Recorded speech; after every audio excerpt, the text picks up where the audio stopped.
Okay, Earl Andrews at Netty Electronics. I'm just this afternoon here testing some of my ICs. Now, I can test quite a few TTL chips, a fair number of basic linear chips like 555 timers. I use other ones too, op amps. This is the tester I use. It's off of eBay. It's made in China, I guess. It's a wonderful device for about $30 or something. Highly recommend one of these. You can also test Zehners, the Zehner voltage of the lower voltage Zehners, not the higher voltage Zehners. Anyway, I'm just going to check a few chips here. Now, some chips it won't test. This is a voice synthesizer chip of some sort. This one is not going to be testable. This one here is a XR2206. I actually built one of these function generators using one of those chips, and it's not going to be able to test something this complex and linear.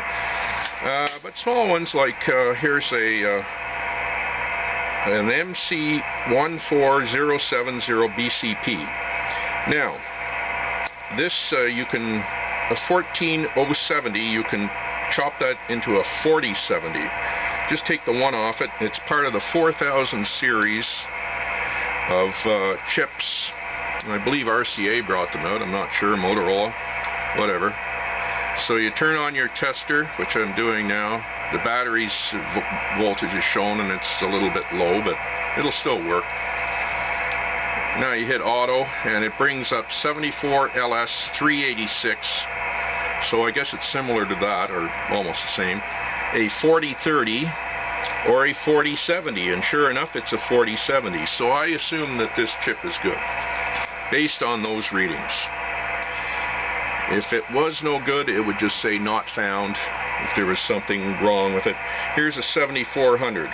Full part number, Texas Instrument, is SN7400N. Put that in the tester. Hit the search, and it comes up. Now this is where this tester doesn't seem, I don't think it is smart enough yet, the logic. It's saying it's a 74LS00, which is, or 74132 type. LS is low power Schottky, and this is not low power Schottky. It is, but it's got the general, it's pretty close in its determination that it's this 7400 type device, which is a quad 2-input NAND gate, and so it's good. I say that's a good chip. Of course, that's a very cheap chip. You can buy them on eBay from China quite cheap, but I sell them tested, and this one's an oldie.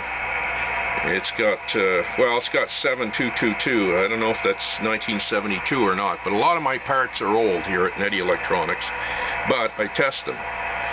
Here's another one, SCL 4093BE, and this dates back to 1983. Now, 4093, so that's basically the generic number. It's a 4093. I haven't got my data sheet book here to look it up. It's part of the 4000 series. I'll hit, yep, and it comes up. It's either, it comes up in the window here as either a 4011 or a 4093, and it is a 4093, so this is a good chip. So that's how I test my chips at Netty Electronics. There is another way I do test them, and I do this for certain chips that are valuable, is I will wire up a test circuit for them. If I have, say, 6 chips and they're HP, Hewlett-Packard digital readout chips, and they're not too complicated, they don't have any multiplexing, I'll wire up a test circuit and test them, you know, and I might sell them for $5 or $6 each. So that's what I do, testing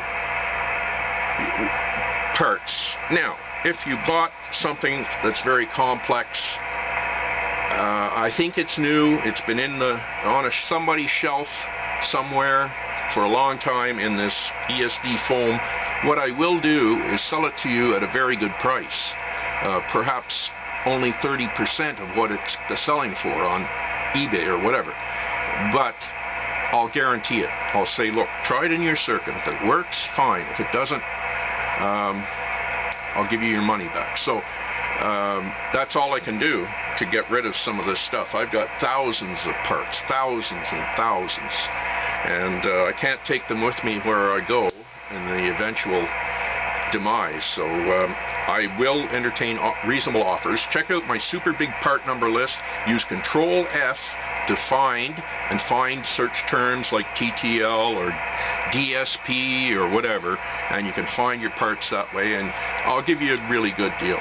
Thanks very much.